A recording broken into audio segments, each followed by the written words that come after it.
Alright, I found these dental polishing strips online and I thought I'd give them a try.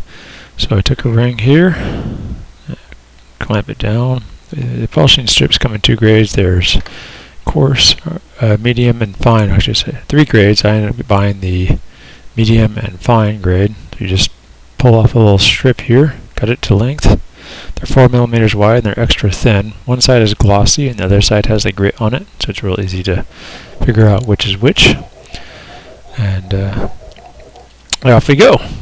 So I find these are really handy because normally I have to take sandpaper and trim it, and sandpaper is very brittle. It breaks super easy. So here you can see I've got a nice buff on these things. So we're going to move over to the fine grit. 4 millimeters is about perfect for most spaces. I'd imagine I can trim one down or fold it in half lengthwise if I needed to. Because these appear to be made with some sort of plastic or resin backing, they're really durable, and I have a feeling I could actually use a 4 or 5 inch strip like this on quite a few rings before it ran out of grit.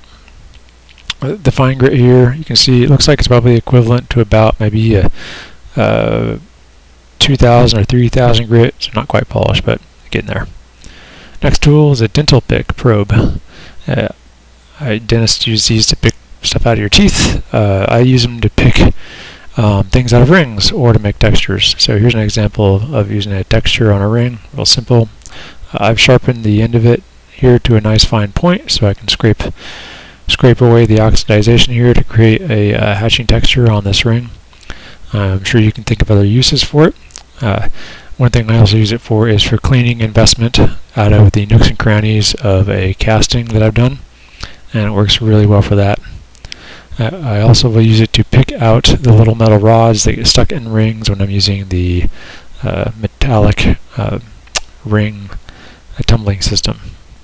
So this is a vacuum tweezer. I use these every day. It's probably my favorite tool. You can hear it click on.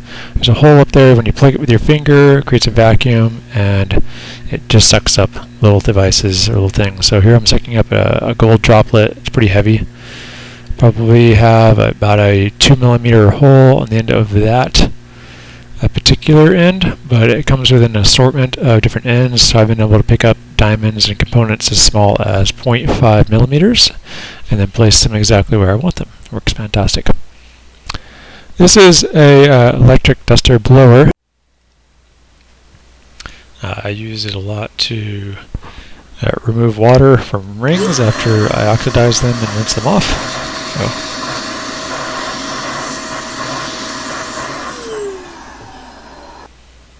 It also works great for blowing dust off of things, so that's pretty much what it's for. Next up, we have a digital microscope. These things are remarkably inexpensive for what they are. Usually they're $100 or less. Lots of uses. You can use them for when you're doing take-in. If a customer brings you something and you want to be able to evaluate it, but you don't want to take them in the back to use the microscope. This is something that you can both look at the same time.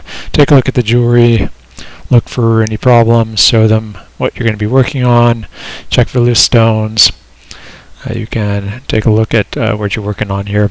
You could also bring it down to the shop and rig up a mount for it if you actually wanted to use it in jewelry making to set stones with or do other things.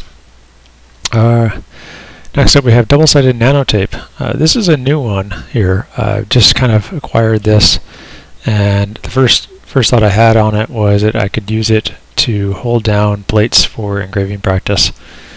And I don't do a lot of engraving. I would say it's something I don't do, but I'm learning. But it's pretty simple. Thick double-sided tape. It's about 2 millimeters thick and squishy. So you stick it on here, like so. It comes with a piece of tape so it doesn't stick to itself on the roll. Peel that off. Put your little plate right here onto the tape. Press firmly.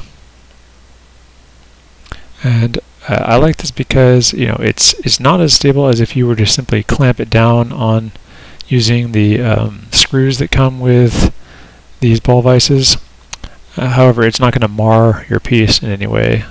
So as you can see here, I'm able to put enough pressure on it sideways to carve a quick little design here, and it doesn't come off.